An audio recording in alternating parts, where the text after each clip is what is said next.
Hi everybody, I'm Dr. Richard Stevenson and I'm the Director of Stevenson Dental Solutions in San Dimas, California. And today we're going to conclude our series on anterior ceramic veneers. And our focus will be on provisionalization. And I think that provisionalization of veneers is sometimes one of the most challenging parts of veneers. I have three techniques we're going to discuss. The first technique is called SASH. What the SASH technique is, it's a technique where you want to provisionalize maybe just one veneer. And sometimes this is much easier to do with a little guided stent like this. And you can then fabricate the facial remaining areas with direct composite, much like the RSVP, but just a single tooth style. The other technique we're going to talk about is the RSVP, and I have a patient case I'd like to share with you. This is just a case of 6 veneers were prepared on this patient. They were spot etched, and using the RSVP technique, we build up the lower portion of the veneers, the incisal 2/3, and then we take care of the gingival aspect with direct composite as well. And this is the RSVP finished.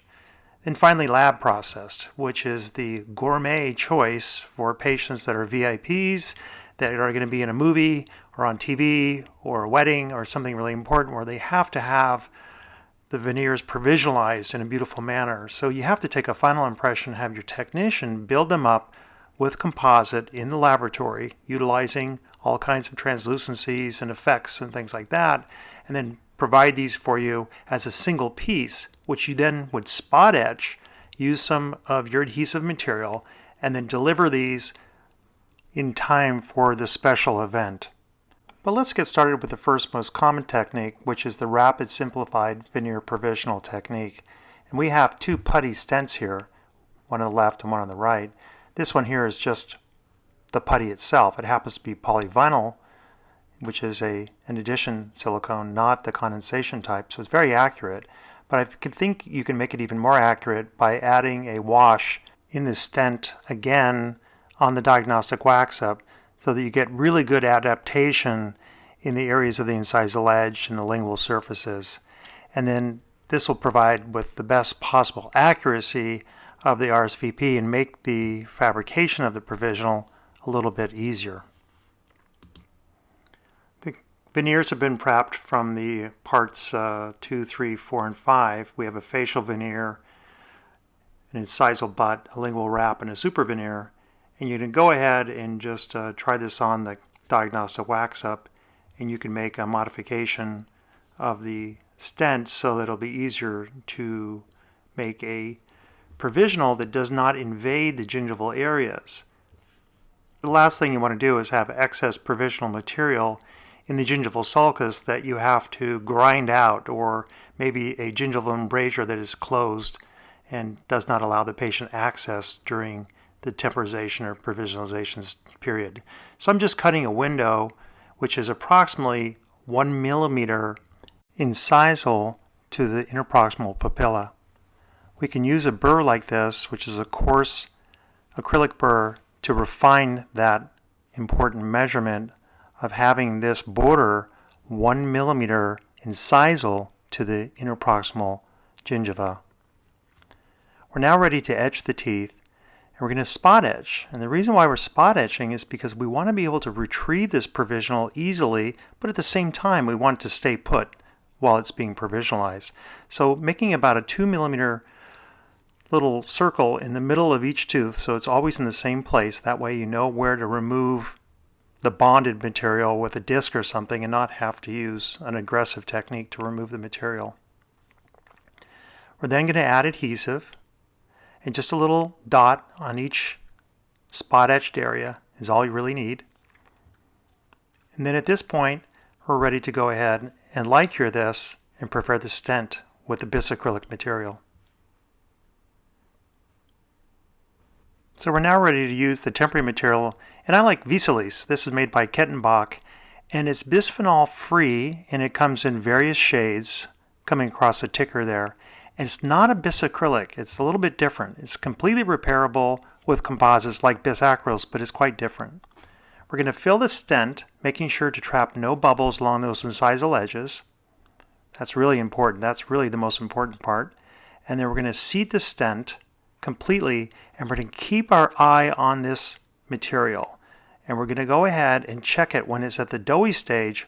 We're just going to take an IPC and run that IPC right along the border of the stent and the material that's oozing out, and just cleave that off. And this will provide us with a zone which is free of any temporary material, allowing us access to that zone that is 1 millimeter incisal to the papilla. So wait for it to be fully set, and when removing it, you can see how beautiful it is. And there's not a lot of excess because we used a very accurate stent.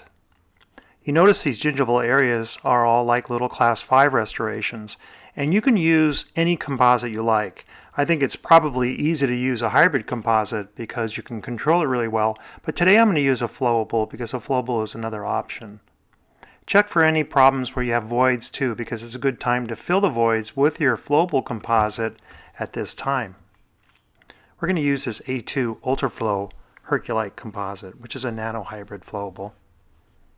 So just start by carefully placing the flowable composite along the void of the gingival of each tooth, keeping in mind the reason for doing it this way is to avoid having excess composite in the gingival embrasures or going subgingival, which would make for very difficult cleanup without maybe nicking a margin, which you've already taken an impression for.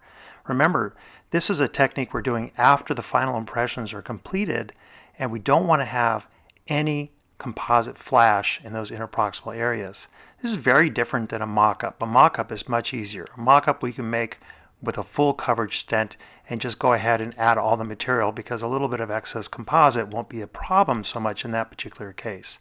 You want to spend a little bit of time just shaping it. If you have any voids in the previous layer, you want to go ahead and fix those too. Sometimes that happens. What I'm using here is the IPC type instrument that comes in the CompoSculpt kit, which you can get from my website at a great discount compared to most supply houses. And anyway, I'm just carefully manipulating the composite material and placing it in the voids along those gingival areas. Once you're satisfied that all areas are covered, go ahead and light-cure each tooth for the appropriate amount of time, and then we can start the finishing and polishing. So let's speed this up and take us through the finishing and polishing steps, which I've shown in previous videos. For example, the Class 4 composite and the composite Onlay videos that I've made previously. This is the diacomp system. We're using the green followed by the gray. We're using the green right here. This is the first step. This is called the feather light.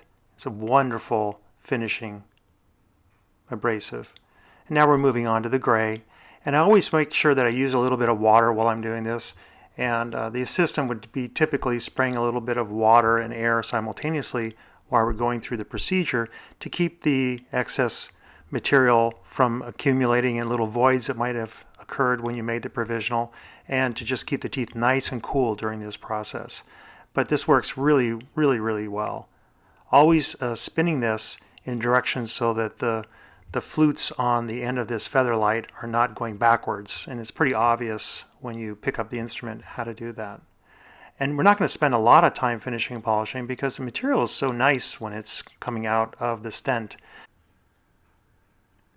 And when it comes to hygiene, I like to use something called a Pixter. This is made by Erskine, and you can get these on Amazon. I like to get the sample pack and then find out which ones you really like, but the gray one is my favorite, size 0. And these little guys are just great because they're so small and they're so flexible. Your patients will really like these. They can keep them in their wallet or the purse or whatever. And this little tip can be bent. Let's take a closer look at it. It's very gentle to the tissue, and it can be inserted in the smallest embrasure areas. Now everybody can imagine that it could go there, but what about this small embrasure? Any chance of making it through there? Absolutely. It has no problem negotiating the tightest embrasures, and even in the healthiest mouths where you have very little space, this little Pixter 0 works out great. There's also a 00 available if you want to get a really small one. Tissue health, of course, is essential for provisionalization. That's one of the reasons why we're doing the technique here. Another thing I'd like to share with you is this Contact EZ system. And this system is used for interproximal contact adjustments and for removing excess composite. It can be used also for IPR for your clear aligners and things like that. But let's go ahead and use this little orange one here. And the orange one I kind of think of as like an emergency cone on the highway. In other words, you use this in cases of emergency. It's a more robust than the thinner ones, and it's got diamond particles on one side and it's safe on the other. So you can saw between the teeth and you can see it scraping away a little bit of composite, because we know we haven't really been able to get access to finishing that area. And here we're doing it on the areas that are going to be intended for flossing. Obviously, this is not going to be used to separate the other veneers from each other, but it could be if you so desired. I like to keep them all connected for better strength. Look at the dental floss, how it just slides through here, but you have a good snap as you pull out with catching no excess flash that could lead to gingival inflammation, which would severely impact our cementation procedures. I plan on doing a video as sort of an addendum on cementation of veneers and then maybe occlusal adjustment, because that's a big topic, and I think a lot of us need to get a little bit more information on how to deal with occlusion with veneers. It's a very complex topic, so that's coming later. So let's talk about the last technique called SASH, the splint assisted sculpting by hand method. That's just my terminology. People just call this hand sculpting or whatever, but this would be great for a single veneer, those cases where you have adequate contour and shape and length, but you have something like recurrent caries and you want to replace a single veneer. So we go ahead and we make this mini stent that is made just over a few teeth, and we're using this to capture the incisal edge of the tooth we're going to prepare. So here's the preparation, which is an incisal butt veneer, as we've shown in previous videos, and now we need to provisionalize this. And so this technique works fantastic for this particular situation. We all would agree, I think, that reproducing that incisal edge is the most challenging part of a direct composite. So we can utilize this technique a little bit like the class 4 matrix technique, but a little bit different because it extends around more onto the facial. We're going to just go ahead and spot etch it like we always would, and then we're going to rinse this off and apply our adhesive.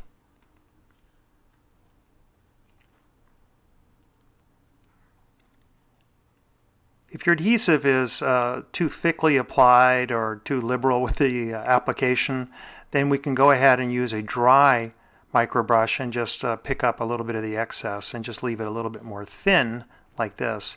And then of course we're going to light cure this.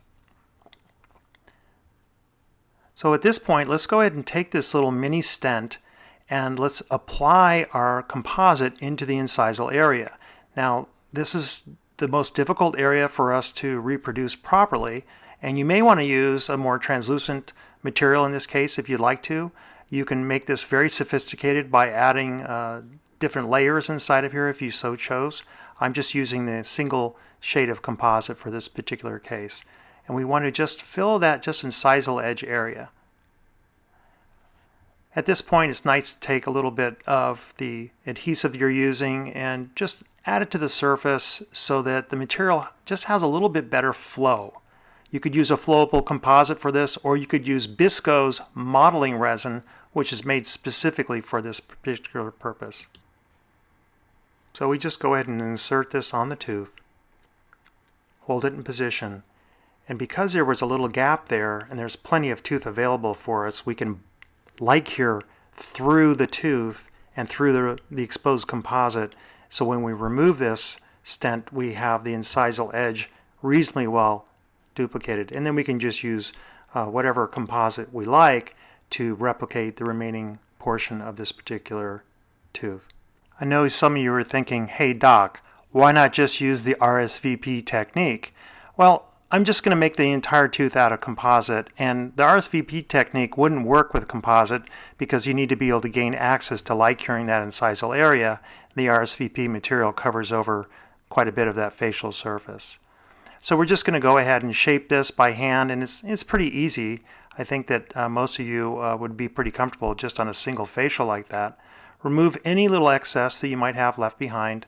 I get a lot of these little fibers impregnated in my composites in my laboratory. It's kind of frustrating. But anyway, we're going to go ahead and finish this with finishing diamonds. I'm using a 135F014. This is made by Brasseler. And you can just remove any little defects. At this point, if you have any little white spots or voids, those can be filled with flowable or a hybrid composite of your choice. This technique does require a little bit of finessing, but notice how there's nothing at the gingival, nor do you want that burr spinning at the gingival because your margin is already finished and you've already taken your final impression. Utilizing a number 11 or number 12 scalpel, we can twist it. See how I'm twisting it towards the other tooth? Remove any excess. So let's go ahead and start polishing. We're going to use the same polishing system we've used in the earlier part of the video. Plenty of water, utilizing the feather lights.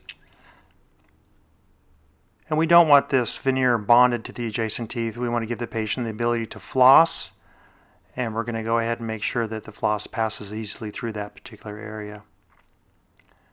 It's a pretty quick technique. It only takes probably 5 minutes or so to do it, and I think the patient can leave your office feeling pretty good about their provisional, and you're going to be pretty convinced that this is not going to fall off so easily. So not perfect, but definitely a decent provisional. The thing I really don't like is the fact that all these little fibers are floating around in my lab, and they kind of cause this stuff that doesn't really happen in my clinical practice. But I think it's a reasonable job, and this technique can even be used for your class 4 composites. Maybe if you're doing that on a Typodont, it might work out. You know, if you're interested in learning ceramic veneers at a deeper level, you may consider taking a course from us. I would love to share this with my YouTube subs. You guys have been so great and you've been so loyal, and I really appreciate it. We have discounted this course from its normal fee, and I think it's a great deal. It's SERP approved, so if you're from a foreign country and you come in to California, you can make a great vacation and you can get units of credit that would be valid in your own country. I think that last year we took the course, we had people from 3 different countries, and it was a great course, a very international group, and we all learned quite a bit, even if you only have little experience or you have lots of experience. If you're a new dentist, in other words, if you've graduated after 2012, just use the coupon DENTIST6 with a capital D there, and you get another $300 discount, making this hopefully more affordable for you young practitioners out there, or even dental students that are looking for a cool course. As always, it's been a pleasure spending some time with you all. I hope this series was beneficial. Wishing you the very best.